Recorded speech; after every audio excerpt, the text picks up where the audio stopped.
जय हिंद, सलाम, नमस्कार, आदाब, मॉर्निंग। 5 अप्रैल है और लास्ट डेट है 10 अप्रैल 2024 दिल्ली यूनिवर्सिटी में पीएचडी के लिए एडमिशन का फॉर्म भरने के लिए। तीसरी बार दिल्ली यूनिवर्सिटी का फॉर्म निकला है और उसको फेज़ 3 के नाम से जाना जा रहा है और साइंस फैकल्टी और सोशल साइंस फैकल्टी के ही कुछ सब्जेक्ट में अभी सीटों को लेकर अपडेट आया है। और अगर आप आवेदन करना चाहते हैं दिल्ली यूनिवर्सिटी के इस तीसरे वाले बेंच के लिए तो डिटेल को ध्यान से सुनिएगा, छोटा सा वीडियो होगा। 26 मार्च का ये नोटिफिकेशन है जिसके अनुसार 9 डिपार्टमेंट ऐसे हैं जिसमें पीएचडी के लिए तीसरी बार एप्लीकेशन फॉर्म मांगे गए हैं विद्यार्थियों से। इसी को टर्म एंड कंडीशन है उसको जानने से पहले अब अप्लाई मत करिएगा। टर्म एंड कंडीशन सिंपल और सरल है। इस एप्लीकेशन फॉर्म को केवल वही बच्चे भर सकते हैं जो एग्जामिशन कैटेगरी में आते हैं। एग्जामिशन कैटेगरी में भी कुछ विशेष कैटेगरियाँ है, उसको भी ध्यान से सुन लीजिए।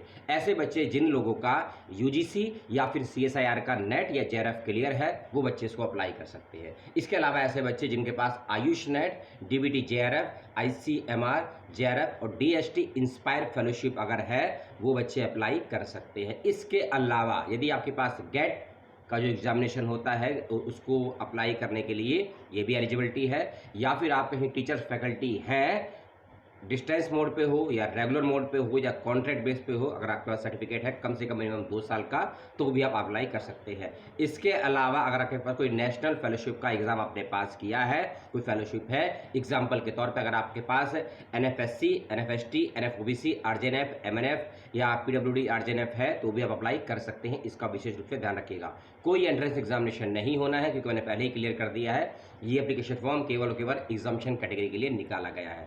12 अप्रैल के बाद आपके इंटरव्यू होने स्टार्ट हो जाएंगे और इंटरव्यू की अपडेट यूनिवर्सिटी की वेबसाइट और पर्टिकुलर डिपार्टमेंट की वेबसाइट पर मेंशन कर दी जाएगी। इसी के साथ साथ में 30 अप्रैल लास्ट दी गई है जो कि सारा एडमिशन प्रोसेस खत्म करने के बारे में बताया गया है। डिपार्टमेंट ऑफ जियोलॉजी की तरफ से केवल अभी एक नोटिफिकेशन आया है जिसमें बताया गया है कि 6 अलग अलग टॉपिक्स को लेकर या एरिया ऑफ रिसर्च को लेकर भी सीटों की घोषणा की गई है जिनकी संख्या है 8। उसका नोटिफिकेशन का लिंक डिस्क्रिप्शन बॉक्स में दे दिया गया है। इसका विशेष रूप से ख्याल रखिएगा, ठीक है। उसका विशेष रूप से ख्याल रखा गया है। डिपार्टमेंट के नाम कौन कौन से हैं उसको भी थोड़ा ध्यान से सुन लीजिए।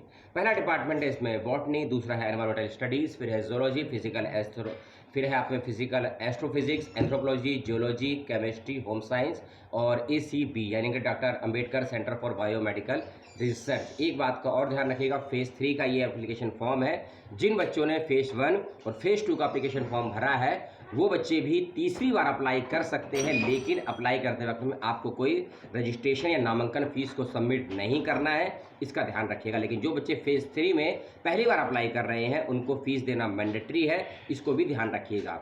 एक और बात, जब आपका इंटरव्यू होगा तो उस समय प्रेजेंटेशन और रिसर्च प्रपोजल लेकर जाना है या नहीं लेकर जाना है ये डिसाइड अभी तक नहीं हुआ है, लेकिन प्रपोजल लेकर जाना मैंडेटरी है। पीपीटी के बारे में इन्फॉर्मेशन आएगी नोटिफिकेशन में तो ही बनाकर लेकर जाइएगा। पीपीटी ओनली फॉर इंग्लिश में है, प्रपोजल भी ओनली फॉर इंग्लिश में है, इसका भी ध्यान रखिएगा। और फिर से मैं कह दूँ ये 23 और 24 के सत्र का फॉर्म है, फेज़ 3 का फॉर्म है। न्यू एप्लीकेशन फॉर्म मई के लास्ट में अपलोड कर दिए जाएंगे वेबसाइट पे। और सूचनाओं को लेकर अपने सवाल, अपनी जिज्ञासा जरूर बताइएगा। सीटों को लेकर अभी अपडेट क्लियर नहीं है, ये ऊपर नीचे ज़रूर होगा, इसका ध्यान रखिएगा। और जो डीआरएस की सूचनाएं हैं, जो डिपार्टमेंट रिसर्च कमेटी की जो मीटिंग होती है, बैठक होती है, उसकी डेट भी मेंशन कर दी गई है जो कि 25 से लेकर 30 अप्रैल के बीच में आयोजित होगी। ये ऑनलाइन नहीं ऑफलाइन ही होगी, इसका विशेष रूप से ध्यान रखिएगा। इंटरव्यू भी आपका ऑफलाइन ही होगा, इसको भी ध्यान रखिएगा। इंटरव्यू यूनिवर्सिटी के जो फैकल्टी के डिफरेंट डिपार्टमेंट्स हैं वहीं पर होंगे, इसका भी ध्यान रखिएगा। टीए डीए और जो आवास अकोमोडेशन है उसकी व्यवस्थाएं नहीं की गई हैं तो आपको सेल्फ अपने तरीके से उसको मैनेज करना होगा, इसका विशेष रूप से ख्याल रखिएगा। बहुत बहुत धन्यवाद समय देने के लिए। जय हिंद, दुआ सलाम, जय हिंद, जय भारत।